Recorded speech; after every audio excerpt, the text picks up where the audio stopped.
Bienvenidos a En Materia Política.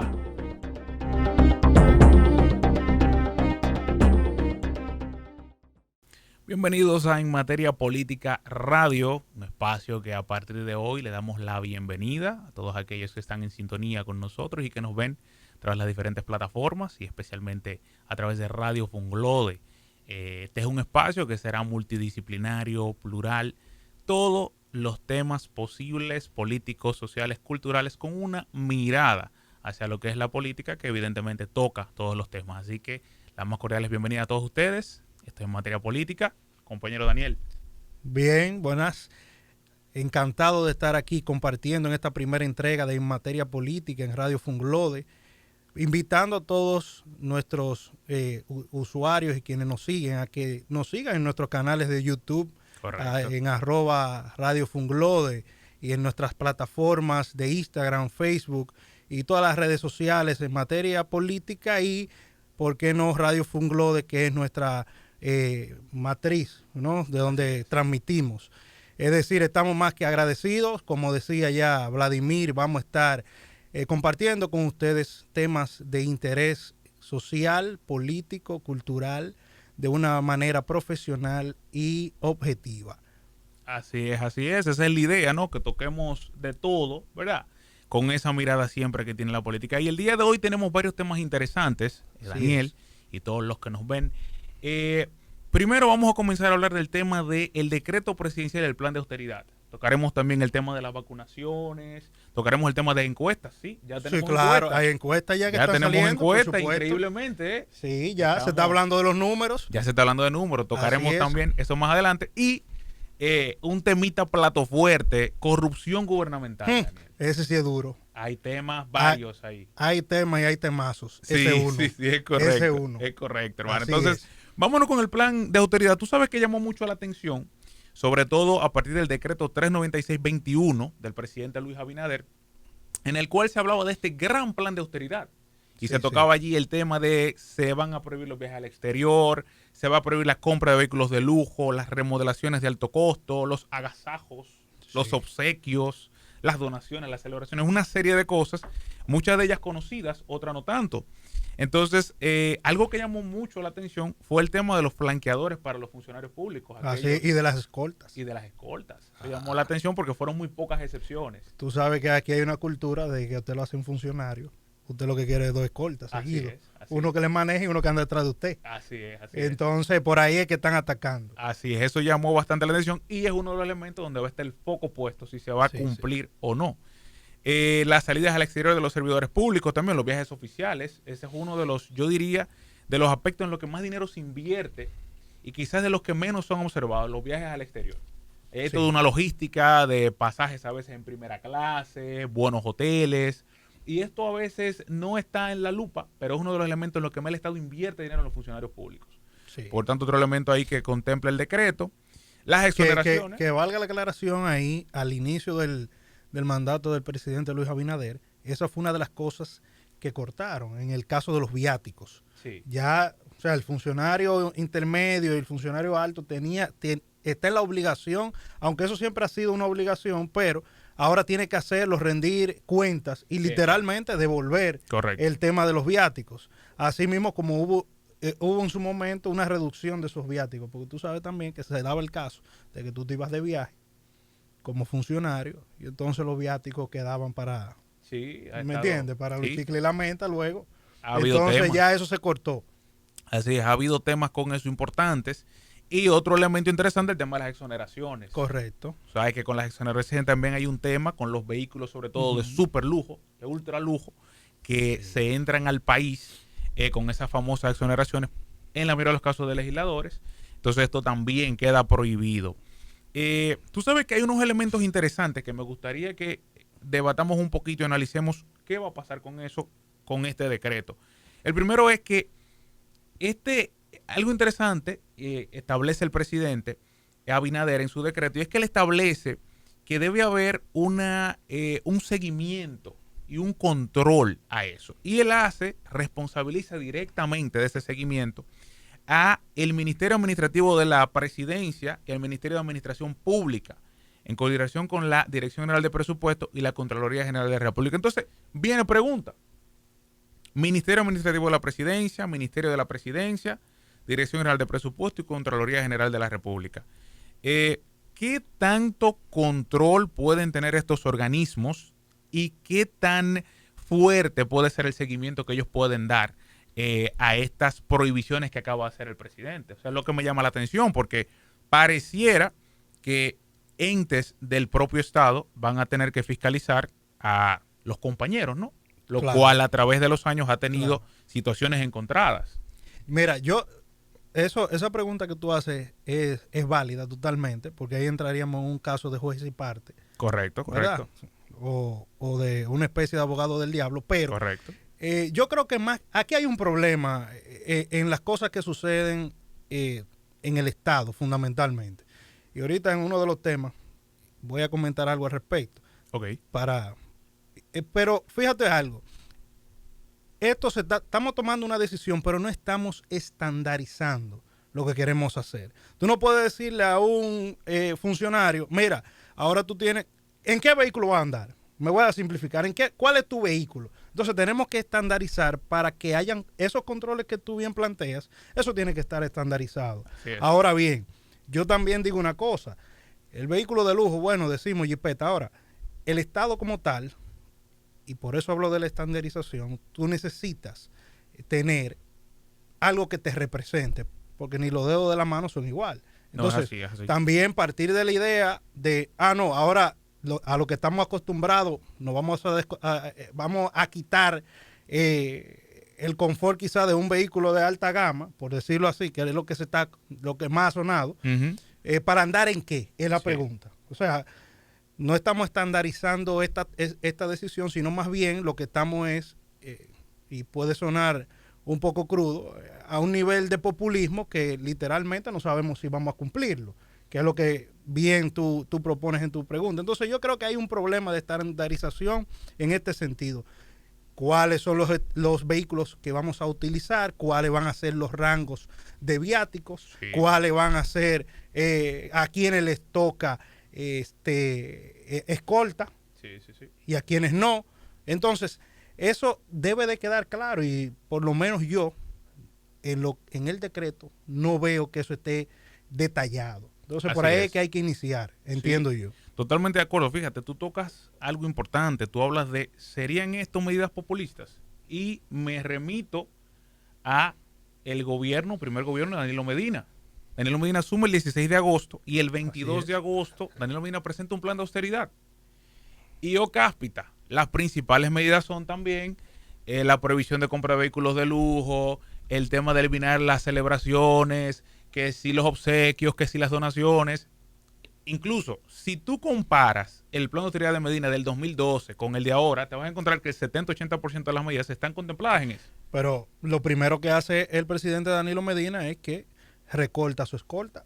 Correctamente. Eso es lo principal, eso es lo primero que hace. Sí, así es. El hombre recorta su escolta, eso es lo primero. Entonces, pero volvemos a lo mismo. Yo me quedo en la parte de que hay que estandarizar, hay que delimitar para que los objetivos se puedan cumplir. No hacemos nada lanzando un decreto que dice que ahora no vamos a comprar vehículos, que ya hay una licitación por ahí que publicaron de 2 vehículos de alrededor de 3 millones y tanto de pesos para una institución. Es decir, y vuelvo y te digo, obviamente ellos van a licitar porque lo que queremos es un vehículo, ¿verdad? Entonces, tenemos que delimitar monto del vehículo, tipo del vehículo, y entonces a los directores les toca este tipo de vehículo, a los ministros este tipo de vehículo, y ya así sucesivamente. Pero hasta que eso no se haga, yo creo que no hay control. No, totalmente de acuerdo. Fíjate que ahí aplica la máxima de las medidas no pueden ser ni tan rígidas que te lleven a evadirlas, ni tan flexibles que tú no las cumplas porque no tienen ninguna consecuencia. Por supuesto. Entonces ahí, cuando te traigo a colación el caso del plan de austeridad de Medina, es porque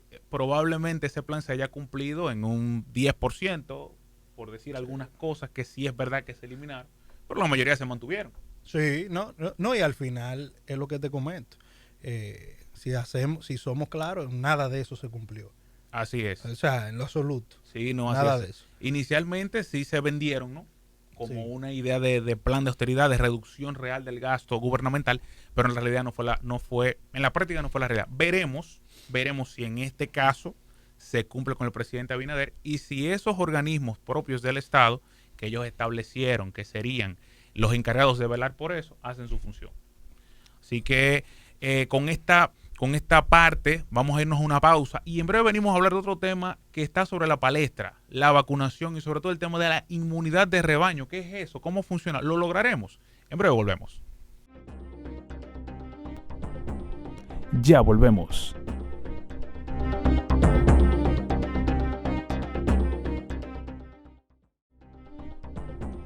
Regresamos. Seguimos en Materia Política Radio, ya estamos de vuelta y, como dijimos antes de irnos a la pausa, inmunidad de rebaño, inmunidad de grupo, inmunidad colectiva, ¿qué es? ¿De qué se trata? ¿Lo lograremos o no? ¿Cómo llegamos a este tema? Vamos a entrar un poquito en contexto. Esto lo que sucede es que el ministro de Salud Pública, estando en una jornada de vacunación, estableció que la Altagracia estaría siendo la primera provincia en República Dominicana en lograr la inmunidad de rebaño. ¿Pero qué es la inmunidad de rebaño? La inmunidad de rebaño, de acuerdo a diferentes cientistas y por ejemplo a la misma Organización Mundial de la Salud, no es más que cuando una enfermedad infecciosa posee un R0 diferente, es decir, que una cantidad de personas que puede contagiar a alguien con el virus se establece cuál es ese número. Entonces, cortar ese hilo de propagación es la clave para alcanzar la protección indirecta que ofrece la inmunidad de grupo, la inmunidad colectiva o lo que se llama inmunidad de rebaño. Es ese R0, esa cantidad de personas que alguien con el virus puede contagiar, cortarla, disminuirla. Eso es la inmunidad de rebaño. Entonces, claro, en República Dominicana se ha dado el debate. ¿Cuándo podríamos nosotros realmente tenerlo? O si realmente se podría que tengamos una inmunidad de rebaño. Para que tengamos un caso concreto, por ejemplo, el director científico de la Sociedad de Infectología del Distrito Federal de Brasil, José David Urbáez, estableció que para el COVID-19, el R0, es de 3 nuevos casos por cada paciente infectado. Cada quien que tenga el virus solo puede contagiar a 3 más. Cuando pasa de 3, ya no se puede lograr la inmunidad de rebaño. Él dice que cuando se da esto, entonces, la inmunidad colectiva o de rebaño, se alcanzaría con un 70% de la población vacunada. 70% de la población vacunada, que como ustedes saben, todavía nosotros estamos muy por debajo de ese número, 21.5% de la población inoculada con ambas vacunas apenas en la República Dominicana. Sin embargo, estamos entre los primeros países, si se quiere, de América con estos datos. Entonces, eso nos crea la cuestionante. ¿Lograremos o no la inmunidad de rebaño, Daniel, tan hablada, tan comentada? ¿Y realmente sería esto una especie de solución en la República Dominicana? ¿Una especie de vía para quitar toque de queda, flexibilizar medidas? ¿Qué entiendes tú realmente en ese sentido? Mira, yo te voy ahora a hablar precisamente de un artículo que salió en el periódico El País sobre un experto, que ahora estaba buscando el nombre, te lo digo ahora. Okay. Una entrevista que le hicieron a un experto. Y este experto habla, y así se titula el artículo, 5 razones para desconfiar en la inmunidad de rebaño. Ah, pero mira qué interesante. Entonces, él inicia precisamente hablando de algunos puntos de lo que ya tú mencionaste. Por ejemplo, la transmisión del virus. Él explica que esto es un virus altamente contagioso y que todavía, independientemente de, no hay un control absoluto para evitar el contagio. Correcto. Habla primero, transmisión del virus, ese es uno de los ejes de las 5 razones que comenta, y luego de ese, las variantes que están mutando del propio virus. Es decir, ya ustedes saben que tenemos la variante que salió en Reino Unido, correcto, la que sale de Brasil. Entonces él habla cómo manejamos las variantes, porque literalmente estamos vacunando, hemos probado eficiencia en la vacuna para evitar el contagio del que ya está vacunado, pero más sin embargo él también habla, y es su tercer punto, y es el tercer punto, de vacunas no esterilizantes. ¿Qué es lo que dice esto? Que todavía tú te vacunes, tú puedes contagiarme a mí que no estoy vacunado o que no estoy teóricamente inmunizado. Sí. Entonces él habla de que esto es un arma de doble filo, teóricamente. Incluso, algo aquí que la gente ha pasado por desapercibido, y yo lo he venido comentando, es que el rebrote que nosotros hemos tenido en la República Dominicana viene después que no estamos vacunando. Ojo, con esto no queremos decir que no se vacune. No, todo lo contrario. Hay que vacunarse. El que no se ha vacunado, vaya a vacunarse. Ya a mí me toca próximamente mi segunda dosis. Correcto. Ahora bien, hay un desconocimiento y es lo que plantea este experto que se me ha perdido el nombre, pero es lo que plantea este caballero cuando dice es que el problema de esto es que estamos vacunando una población y estamos utilizando un método de vacuna que no evita que el vacunado transmita el virus. Entonces, él es muy enfático cuando dice tenemos que desconfiar al respecto de la inmunidad de rebaño, porque si estoy vacunando y esto no está evitando que el vacunado pueda transmitir el virus, entonces no vamos a alcanzar esta inmunidad de rebaño. Y realmente hace un análisis interesante al respecto, que sería bueno invitar a quienes nos ven y nos escuchan a leer este artículo y coger y dejar, como Correcto. Decimos, ¿cierto? Porque la sociedad científica en este sentido dice una cosa y hay diferentes puntos de vista, pero hay que verlos todos. Sí, Por eso te hago el comentario. No, totalmente válido. Tú sabes que llamó la atención y el tema se hizo en cierta forma viral porque el ministro de Salud hace el comentario de que la Altagracia sería la primera provincia a partir de una jornada de vacunación en la que él participa. Entonces llama la atención inmediatamente porque países, por ejemplo, como Chile, que tienen una alta tasa de vacunación, probablemente una de las más altas de la región, no le han logrado todavía la inmunidad de rebaño. Ahí viene. Tú sabes, entonces, por eso te digo que él haga el comentario nos coloca en la posición de, ¿estamos claros nosotros de qué es lo que es la inmunidad de rebaño? Para decir que la podremos alcanzar, primero. Y segundo, si lo tenemos claro, nosotros entonces tenemos que partir de unos porcentajes de vacunación que, reitero, a pesar de que es verdad que estamos bien en porcentajes en comparación con otros países de la región, todavía estamos lejos del porcentaje que sería para el rebaño, que es el 70%. Hay otro detalle, Vladimir. Con el sentido, con la enfermedad, o más bien la enfermedad, no el virus. Nosotros tenemos un problema también en la República Dominicana. Nosotros, en un año y tanto de pandemia que tenemos, hemos entendido que la solución del virus ha sido exclusivamente un toque de queda. Así es. Uso de mascarilla, gel antibacterial y distanciamiento. No hemos pasado de ahí. Cuando te digo no hemos pasado de ahí, no habíamos pasado de ahí hasta tanto llegaron las vacunas. Sí, entonces, correcto. Hay un detalle importante. Cuando aquí la sociedad científica se va a dedicar a estudiar el virus, como están los países desarrollados, y entonces a adaptar a la sociedad a luchar contra ese virus, porque ciertamente, y en este artículo que sale en El País se comenta, el virus hay que aprender, no vamos, todavía se alcance la supuesta inmunidad de rebaño, no vamos a eliminar al 100% el coronavirus. Así es. Se habla de no se sabe fecha. Entonces, cuando yo digo que tenemos que comenzar a estudiar el virus, tenemos que comenzar a concientizar a la gente para vivir por un tiempo con este virus que lamentablemente no le encuentro dónde llegará el fin, dónde estará el fin. Sí, la verdad que es un gran reto y hay que reconocer que con las vacunaciones, con las jornadas, se está haciendo un gran trabajo. Eso hay que reconocerlo, claro, es indudable. Ahora, hay un desafío paralelo de la ciudadanía. Claro.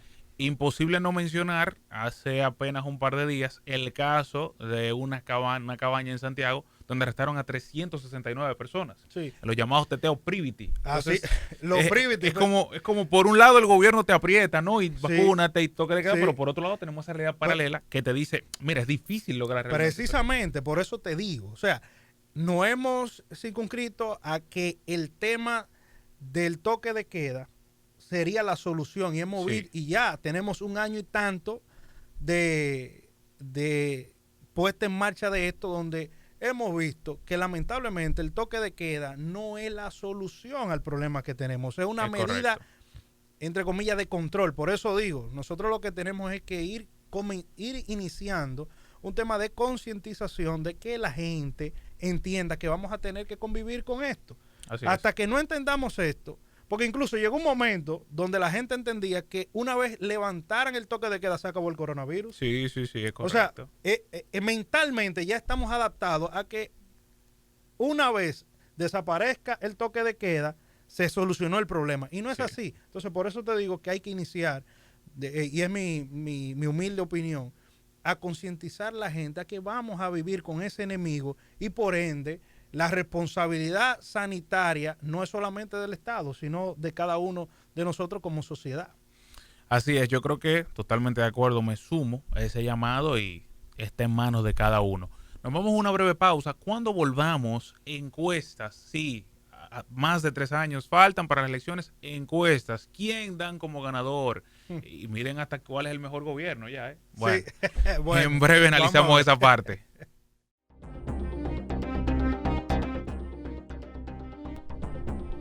Ya volvemos.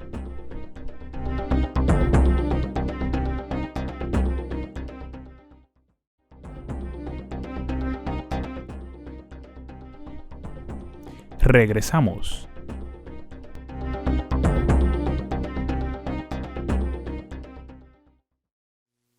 Estamos de vuelta en Materia Política Radio. Y algo que tenemos pendiente, muy pendiente. Tenemos que excusar a nuestro compañero Alberto Ávila, que estará con nosotros en lo adelante. Surgido una situación de cierta urgencia que atender y evidentemente que nosotros desde acá le mandamos nuestro saludo y esperamos que en lo adelante ya se pueda integrar a esta En Materia Política. Como lo dijimos antes de irnos a la pausa, encuestas. Así es, ya tenemos encuestas. Es la encuesta concretamente del Centro Económico del Cibao conjuntamente con Acento. Hacen ahora esta alianza. Cómo ha sido algo que se ha estilado, ¿no? Vemos el caso siempre de Diario Libre de Mark Penn, que tiene una alianza ahí con SIN, Greenberg, Diario Libre también. Siempre se da esta especie de sinergia entre medios de comunicación y encuestadoras y el Centro Económico del Cibao por vez primera lo hace y lo hace con Acento. Datos interesantes aquí, a pesar de que falta mucho tiempo, dice la encuestadora del Centro Económico del Cibao que si hoy fueran las elecciones, ¿usted votaría por una posible reelección del presidente Abinader? 56.7% dice que sí, el 30.8% dijo que no, 12.5% dijo que no sabe. Otro elemento interesante ahí es que cuando se establece por quién votaría, si los 3 candidatos fueran Luis Abinader, Leonel Fernández y Gonzalo Castillo, Luis Abinader, otra vez, 49.7%, mientras que Leonel Fernández, 17%, y Gonzalo Castillo, 7 y tantos por ciento. El dato por aquí concreto. De todas maneras, otro aspecto que miden, cuáles gobiernos han sido mejores, y establecen que Luis Abinader es considerada la mejor administración del Estado en los últimos 25 años, dice el Centro Económico del Cibao, seguido por el expresidente Leonel Fernández como segundos periodos de gobierno y en tercer lugar los de Danilo Medina. ¿Qué opinión, estimado, directo amigo Daniel, le merecen estas mediciones del Centro Económico del Cibao? Yo lo que te tengo una pregunta. Vamos a ver. Una pregunta, primero que todo. ¿Cómo podemos comparar un gobierno con apenas 6 meses, 7 meses? Sí. ¿En qué mes estamos? ¿En junio? Sí, en junio. Ok. De agosto a junio, 10 meses. Sí. Que vamos ya el 16 de agosto cumpliría 1 año. ¿Cómo podemos comparar una gestión de gobierno que apenas va arribando a su primer año con una gestión de gobierno de 12 años y otra de 8? Independientemente de sus ponderaciones. Todavía falta mucho camino por recorrer. Incluso, todavía si el presidente Luis Abinader decide no reelegirse o reelegirse, tendríamos que esperar ver si ganara o si no ganara para poder comparar esos periodos de gobierno, porque realmente tenemos un periodo de gobierno del presidente Fernández, una gestión de 12 años, que 12 años comparado con 10 meses, eso es mucha la diferencia, y tenemos un periodo de gobierno de Danilo Medina de 8 años, que también es mucha la diferencia. Es decir, que son preguntas, yo entiendo que es una pregunta un tanto arriesgada para este tipo de encuestas, porque ¿qué podemos ahora mismo comparar si ni siquiera una gran obra han podido en apenas un año inaugurar?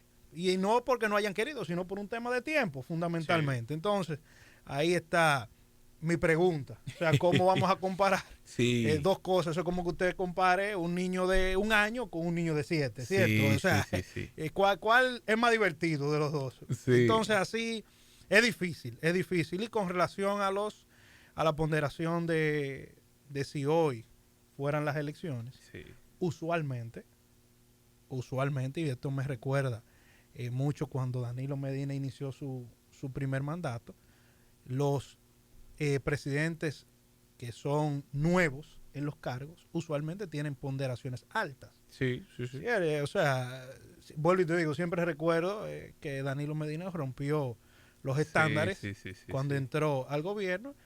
¿Y por qué no ahora Luis Abinader, que ha venido literalmente a darle a la gente lo que la gente estaba esperando? Sería hasta descabellado que saliera por debajo. Es decir, y volvamos a lo mismo. Yo entiendo que falta camino todavía por recorrer para ver o adelantarnos a poder ver una realidad un poco más absoluta, porque realmente estas preguntas, tú dices, digo, bueno, ¿y cómo es? ¿A quién le creo entonces? Es decir que en el caso de la votación, siempre los presidentes, y más cuando apenas no llega al año, siempre los presidentes tienen buena ponderación. Eso es bueno resaltarlo. Con esto no estamos diciendo que lo esté haciendo mal ni bien, sino analizando ya desde el punto de vista de lo que es la percepción de la gente. Correcto. Cuando hay un presidente nuevo. Sí, no, totalmente. Tú sabes que las encuestas siempre llaman análisis, porque las encuestas son ponderaciones. Las encuestadoras tienen lo que le llaman literalmente la cocina, donde se reúnen datos y pues allí se cocinan y se le presentan luego a la población. Entonces, a mí siempre me gusta ver las fichas técnicas. Y tú sabes que algo que me llama la atención es que esto se hizo el 23, 24 y 25 de mayo de este año 2021. Es una muestra solamente de 1.200 personas. Eso es normal, se estila en las encuestas que tengan entre 1.000, 1.200, 1.500. Mayores de 18 años en todo el territorio nacional. Y bueno, nivel de confianza 95%, más o menos 2.8, 3.5, dependiendo de la región. Lo que yo sí vi ahí como otro elemento que era digno de análisis es que ellos incluso miran la votación de acuerdo a las clases sociales. ¿Y por qué te uno la ficha técnica con las clases sociales? Bueno, porque habría que ver cómo ellos identificaron en esas 1.200 personas a qué clase social pertenecían. Sí, eso es importante. Porque como nosotros, por ejemplo, que yo que me dedico un poco a la academia y que llevamos registros de encuestas, siempre ha sido difícil poder ver a qué sector pertenecen los votantes, a qué clase social. Imagínate si es difícil para verlo en los votantes. Imagínate a una persona que tú le haces una encuesta. ¿Cómo tú lo estableces? ¿Cómo tú lo defines? Pero más aún, de acuerdo a esto, el PRM tiene todas las clases sociales. 59.1 la clase alta, 60% la clase media, 54.2 la clase baja.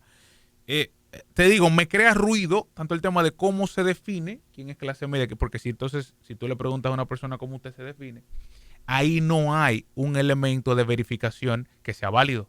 Porque cualquier persona te puede decir, no, yo soy clase media, yo soy clase alta. Pero ¿cómo tú defines eso? Tendríamos que ver ciertamente las preguntas y cómo ellos filtraron esa información. Porque fíjate aquí un dato interesante también que veo, y es que uno de los mejores valorados en la clase alta o con mayores recursos, como dice la propia encuesta, es el presidente Fernández.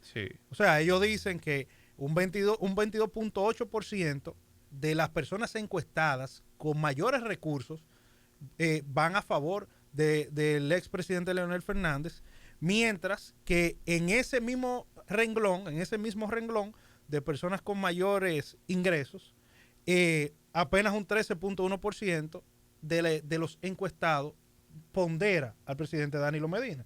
Sí. Ya, como bien dijiste, entonces, la mayor parte de esas personas con ingresos, con altos ingresos, entonces, que es un 47.2%, valora entonces la gestión de Luis Abinader. Sí. Es decir, que habría que ver cuál fue el filtro, cuál fue cómo dividieron, vamos a decir, los montos, para ellos decir que totalmente.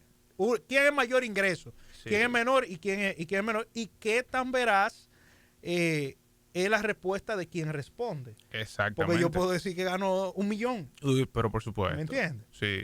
Es decir que eso habría que verlo, habría que evaluarlo y para poder ver qué tan precisas fueron estas respuestas y estos valores que ha presentado esta encuesta. Sí, no, tú sabes que la razón por la cual nosotros tocamos elementos como eso es porque las encuestas, por lo general, siempre tú lo que intentas ver es qué hay detrás de ellas.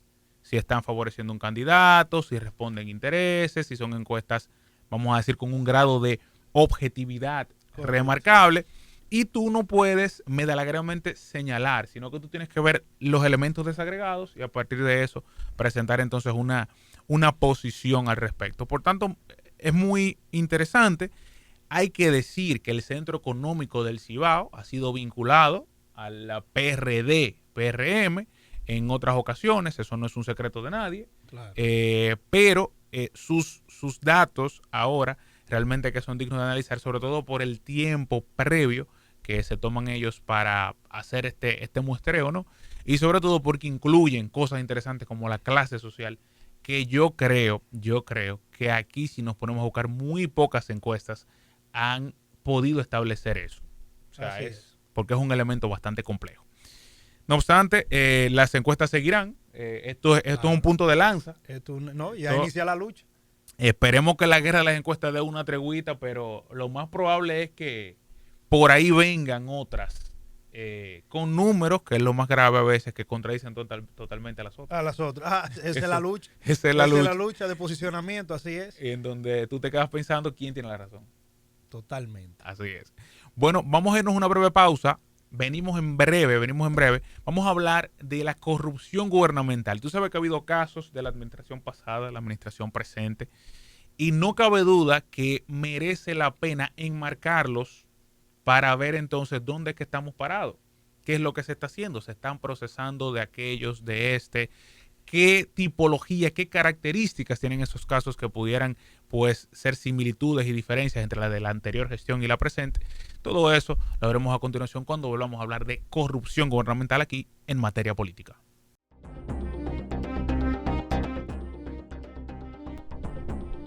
Ya volvemos.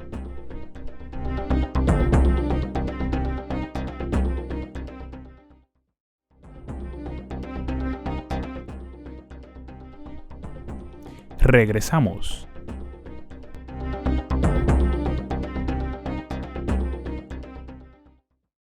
Estamos de vuelta en materia política y vamos a hablar ahora de un tema político y complejo. Corrupción gubernamental.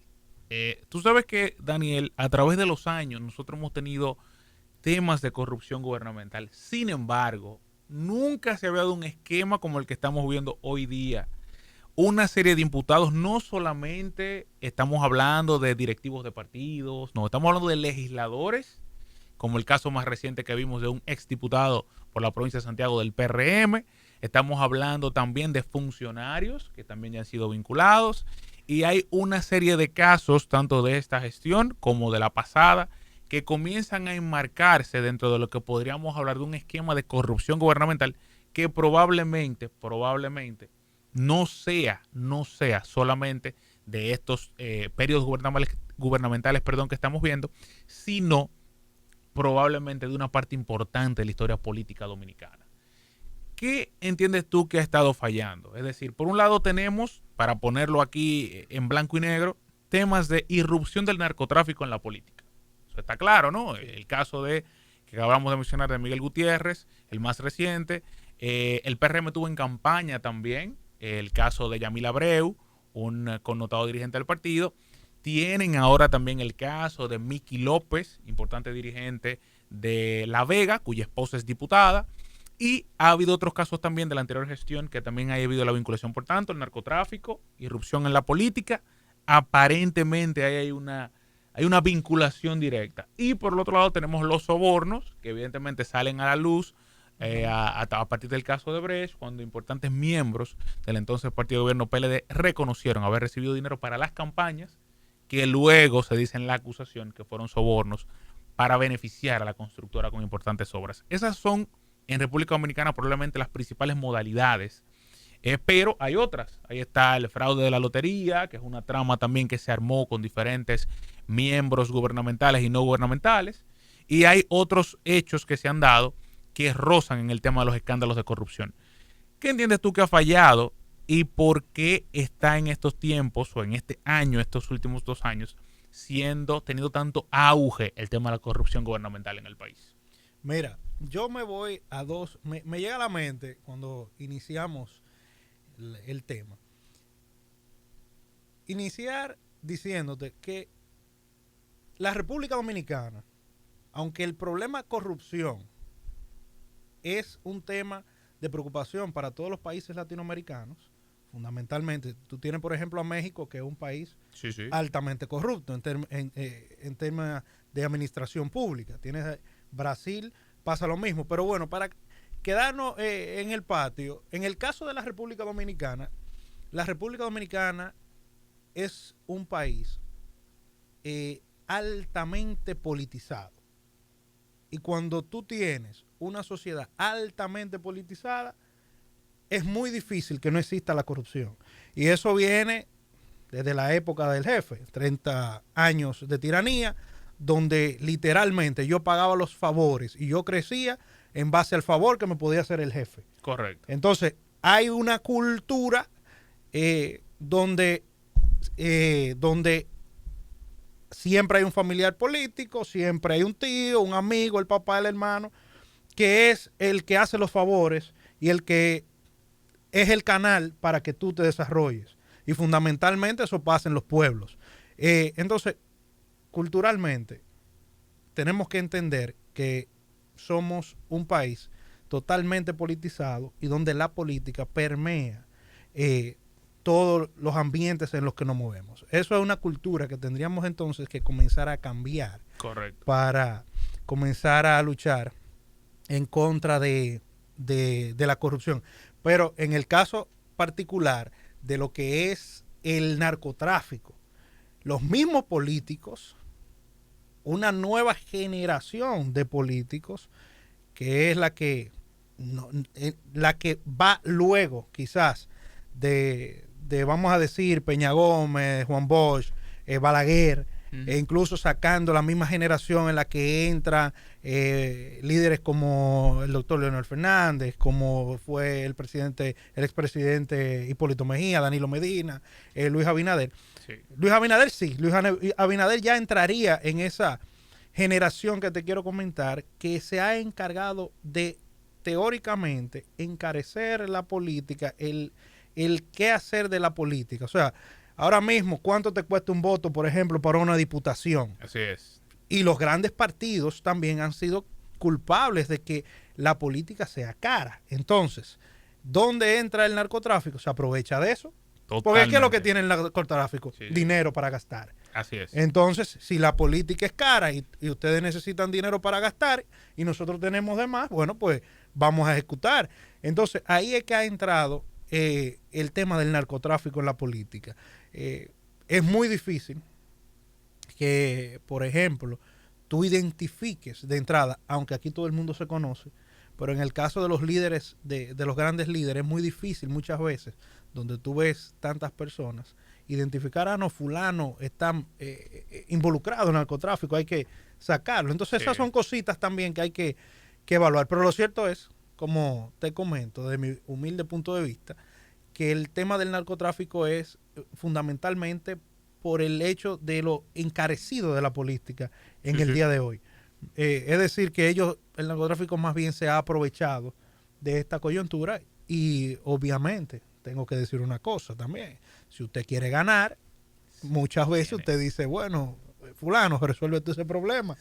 Porque el punto aquí, el objetivo es llegar, aunque después suceden cosas como esta. Ahora bien, actualmente el gobierno de Luis Abinader, como tú decías, ha hecho, o no el gobierno, porque él ha dicho que él en esos temas no se involucra. Es independiente de la Procuraduría. Independientemente de quién fue que nombró a la procuradora. Así es, hay que reconocerlo. O sea, pero en fin, lo cierto es que en esta gestión de gobierno se ha visto que se ha comenzado a judicializar la política, y usted como cientista sabe que en la ciencia política hay ese nuevo elemento de la judicialización de la política. Correcto. Y fundamentalmente en estos aspectos. Que no se estén guardando las formas, que quizás eso no vaya a trascender más de lo que ha trascendido, ya eso son cosas diferentes. Lo cierto es sí que se han metido hasta con algo que hacía mucho tiempo que nadie tocaba, que es los militares. Es decir, que ciertamente lo que estamos viendo actualmente es llama mucho la atención. Por incluso los mismos señores. Un hermano del expresidente de la República está preso cuando se había visto eso. En el sentido práctico. Altos funcionarios, altamente cuestionados. Hay quienes, funcionarios también, altos funcionarios ya que también están procesados o en camino a ser procesados y que guardan prisión. O sea, hay una lucha que se puede ver de entrada fuerte contra esto, que ciertamente nunca se había visto. Hay que ver, y no es que lo ponga en duda, cómo seguirán estos casos desarrollándose y si ciertamente se le dará, se actuará primero con justicia y luego de eso entonces si ciertamente las medidas que se tomarían teóricamente serían las que se están esperando. Eso habría que verlo. Porque una cosa sí digo, y soy claro en ese sentido, dicen en la clase política, hoy por ti, mañana por mí. Entonces hay cosas que literalmente uno la ve y se queda bueno, pero y si mañana la cosa es diferente y le toca a los que están de este lado. Entonces hay que tener cuidado y como te decía, esto es un tema más que todo cultural. Hay que comenzar a cambiar la cultura de la gente. O sea, el dominicano de por sí, nosotros culturalmente somos corruptos, porque el tema de la corrupción no es que venga a la parte pública solamente. Cuando usted se ve en rojo, usted está siendo corrupto, usted está violentando de una manera u otra la ley. Cuando el policía lo para y usted lo primero que tiene en la mano, los 500 pesos, entonces usted está siendo corrupto. Entonces, culturalmente tenemos ese problemita que hay que comenzar a cambiar y qué bueno que estemos encaminándonos a. Sí. Totalmente. Mira, yo creo que, y recogiendo un poquito cuando tú mencionabas el tema de el encarecimiento de las campañas. Un señor en una demarcación que para ganar unas elecciones se le dice, fíjate, aquí para ganar esta demarcación son 10 millones de pesos. Le dice, no hay problema, invierte 40 millones de pesos. Eso no es un ejemplo, eso es una realidad. Ese es el caso del diputado Miguel Gutiérrez, que mencionamos antes, apresado en Miami. Entonces, ¿qué te deja decir eso? Tú tienes una persona que como sus finanzas son ilimitadas, está dispuesto a gastar 4 veces lo que se necesita para ganar una demarcación. Así es. Que probablemente no les representa más que una inmunidad parlamentaria, un pasaporte diplomático y poco más, porque fíjate que es una persona que no tiene ninguna necesidad económica desde el punto de vista de la acusación que se hace de muchas personas que llegan a la política para enriquecerse. Entonces, ¿qué es lo que te quiero decir con esto? El encarecimiento de la política, que a pesar de que la ley de partidos viene y te limita y te pone una cantidad de que pueden gastar los candidatos, tú tienes entonces el subsiguiente problema. La ley te dice, bueno, tú puedes gastar tantos pesos por cada votante en cada nivel, presidencial, senatorial y municipal. Pero ¿qué pasa? cuando tú rindes los informes como candidato, no hay un organismo que te audita eso. La Junta Central Electoral es simplemente una receptora de esos informes y debe ser una auditora de esos informes. Por eso tú te encuentras que se dan estos casos donde alguien gasta 4 veces lo que puede ser el costo para lograr una candidatura y no pasa nada. Si ese señor no cae preso, si ese señor no es detenido por autoridades, que es verdad, se dice que hubo participación dominicana, pero lo agarran en Miami. Lo agarran aquí, a pesar de que dicen que él fue a entregarse ya. Bueno, pero sí, no, pero cierto. Son cosas, ¿verdad?, que llaman la atención, ¿no? Pero bueno, vamos a suponer que es verdad que hubo la colaboración. Sí, independientemente de eso, como en la Junta Central Electoral no se prendió una alarma con ese candidato.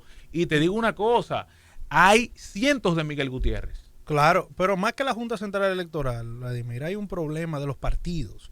Porque es que vuelvo y te digo, al partido lo que le interesa es ganar la demarcación. Totalmente, así es. O sea, vamos, porque el que en los pueblos, por ejemplo, usted conoce al cojo sentado. Sí, y al tuerto durmiendo. Claro que todos nos conocemos. Usted sabe lo que anda cada quien.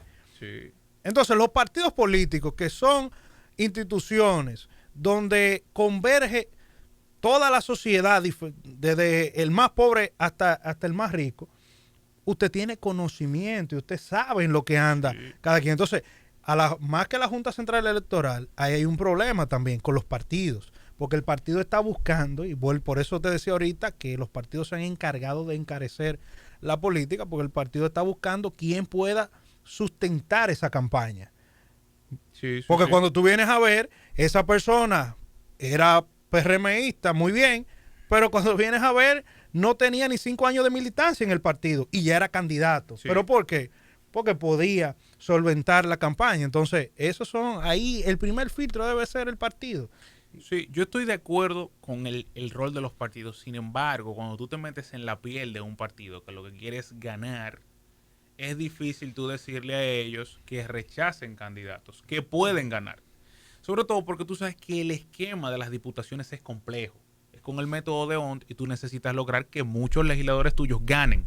Es distinto a lo que pasa con los senadores. Un senador potable que caiga bien en la gente, que haga una inversión, vamos a decir, razonable, te puede ganar una demarcación. Con el caso de los diputados pasa distinto. Tú necesitas que varios de tus diputados ganen para que cuando se te aplique el método se te beneficie. Entonces, cuando tú metes a un partido en esa posición, es difícil para ellos cerrarle la puerta a estos individuos. Ojo, que por demás te llegan como grandes empresarios prósperos. No es que te llegan con una carta de soy narcotraficante, porque esa es la otra. Entonces, ¿por qué yo te digo que para mí el papel, el rol lo debe ejecutar la Junta? Porque la Junta es la que puede, a través de recepción de informes financieros que la ley manda a que depositen los candidatos, auditar. La Junta tiene una unidad financiera para los partidos. Entonces, la Junta es la que tiene que prender alarmas cuando ve que un candidato gasta tanto dinero. Pero más aún, cuando tú ves los informes financieros que recibe la Junta, tú te das cuenta que son informes medalaganarios, donde ellos ponen cifras sin ningún tipo de rigor. Ni sustento. Entonces, desde ese punto de vista, tú te percatas de que el problema tú no tienes cómo controlarlo. Porque ese filtro, que es fundamental, no se cumple. Entonces, yo creo que si bien es verdad que estoy de acuerdo contigo que los partidos se deben filtrar, tenemos que ser realistas de que es difícil que los partidos se pongan en esa situación. No, claro, por eso te lo digo. A los partidos lo que les gusta es que tú le lleves a los candidatos que pueden ganar, tú lo sabes. Pero por supuesto, por eso te digo que al final muchas veces los partidos terminan seleccionando candidatos que cuando tú miras la hoja de vida de ese candidato no tienen ni 2 años militando en el partido. Así es. Ni siquiera eso. Entonces, por eso te digo, ese filtro, más que la Junta también, yo soy de la idea de que hay que achacárselo a los partidos. Los partidos tienen que filtrar previamente. Como tú dices, en la piel del partido es difícil porque el partido lo que quiere es que ganemos la demarcación. Y ¿por qué no? Ese mismo que está invirtiendo su candidatura a diputado, me le invierta también a la presidencial. Por supuesto. ¿Me entiendes? Entonces, ahí es que está el detalle. Por eso te digo, y en el caso fundamentalmente de corrupción, siempre digo que hay un tema cultural que hay que trabajar en la sociedad dominicana. Porque es de verdad que hay un problema de fondo que no vamos a cambiar, y eso sí lo digo, de la noche a la mañana, con todas estas acciones que se están haciendo. No es que con esto no se está, se ha dejado de cometer actos de corrupción, no, ni vamos a cambiar en 6 meses, 7 meses, toda una cultura de años atrás. Eso por eso te digo, hay que trabajar en la cultura social de ese tema, porque el dominicano de por sí, lamentablemente, culturalmente, es corrupto. Sí, no, en eso estamos de acuerdo. Y yo creo que el reto parte de ahí,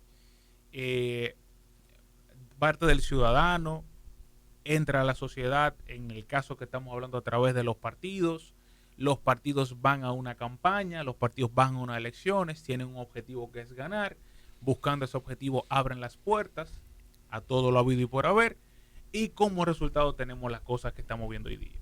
Políticos imputados, políticos procesados, políticos condenados y cada día campañas más caras. Así es. O sea que partimos de esos distintos elementos, control, fiscalización y sobre todo hay que ser fuertes en lo que es la austeridad en las campañas. Eso es clave. Y, insisto, control. La Junta Central Electoral, además de la Junta y de su unidad financiera, hay una Procuraduría especializada en delitos y crímenes electorales, que da risa que a febrero de 2021 solamente tuvieran 4 expedientes en el Tribunal Superior Electoral. Sí. Cuando hubo un proceso donde hubo en juego más de 4.000 cargos electorales. Y la OEA y Participación Ciudadana dijeron que hubo cientos de delitos electorales. Y había 4, de los cuales solo 2 fueron condenados. Imagínate. Entonces, ahí vemos los vicios, ¿no?, que hemos estado teniendo y realmente las consecuencias de estas situaciones. Se nos ha agotado el tiempo, estimado amigo Daniel. Ha sido un placer, sin duda, compartir contigo y con todos aquellos que nos ven, nos escuchan. Y no queda otra que invitarles a que cuenten con nosotros y hagan el favor de suscribirse a nuestras redes, Radio Funglode, YouTube y las redes también de Instagram y también las redes de En Materia Política. Agradecemos infinitamente el favor de su sintonía y evidentemente que quedamos pendientes para una próxima cita. Recordándoles que el próximo martes a las 4 de la tarde estaremos dando entrega de otro programa de En Materia Política. Hasta la próxima.